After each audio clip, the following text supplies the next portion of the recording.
কানাডার টরন্টোর Brighton convention সেন্টারে বাংলাদেশি সংগঠন বিআরসির জমজমাট ফ্যামিলি গালা নাইট 2025 অনুষ্ঠিত হয়েছে। কানাডা থেকে রিপোর্ট করছেন আমাদের কানাডা প্রতিনিধি সৈয়দ মাহবুব। কানাডার টরন্টোর বাংলাদেশি রিয়েলটরদের সংগঠন বিআরসি ফ্যামিলি গালা নাইট 2025 অনুষ্ঠিত হয় স্কারবোরো ব্রাইটন কনভেনশন সেন্টারে। বাংলাদেশ ও কানাডার জাতীয় সঙ্গীতের মধ্য দিয়ে শুরু হয় সাংস্কৃতিক অনুষ্ঠান। এতে নৃত্য পরিবেশন করেন তাপস দেব, নাহিদ নয়ন ও আলিয়া রহমান বিন্দি। সঙ্গীত পরিবেশন করেন সুমনা গাঙ্গুলি ও প্রতীক হাসান। বাংলাদেশি রিয়েলিটর্স ইন কানাডা এর উদ্যোগে অনুষ্ঠিত এই ফ্যামিলি গালা নাইটে টরন্টোর বিশিষ্ট ব্যক্তিবর্গ সহ প্রায় 4 শতাধিক অতিথির সমাগম হয়। অনুষ্ঠানের প্রধান অতিথি ছিলেন স্কারবোরো সাউথ ওয়েস্টের এমপিপি ডলি বেগম ও বিশেষ অতিথি ছিলেন কাউন্সিলর প্রার্থী কান্ডাবেল। বিআরসি এর সাফল্য উদযাপনের এই অনুষ্ঠানের কনভেনর ছিলেন বিশিষ্ট রিয়েলিটর মনির ইসলাম।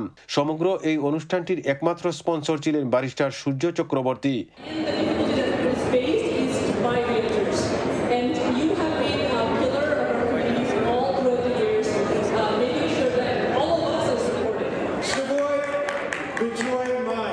আমি আপনাদের সিটি কাউন্সিলর পার্টি ক্যান্ডিডেট, আপনারা কেমন আছেন?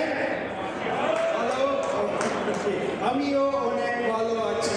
এই অনুষ্ঠানে আপনারা যারা উপস্থিত হয়েছেন আপনাদের সবাইকে আমার অন্তরের অন্তঃস্থল থেকে আন্তরিক ধন্যবাদ এবং কৃতজ্ঞতা জ্ঞাপন করছি।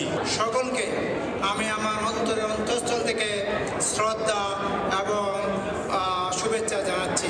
আমার প্রিয় ভাই বোনেরা, রিয়েলটর ফ্যামিলিরা, সবাইকে আমার অন্তরের অন্তঃস্থল থেকে অনেক অনেক ধন্যবাদ। এটা শুধু আমার জন্য নয়, এটা হচ্ছে credit goes to my team.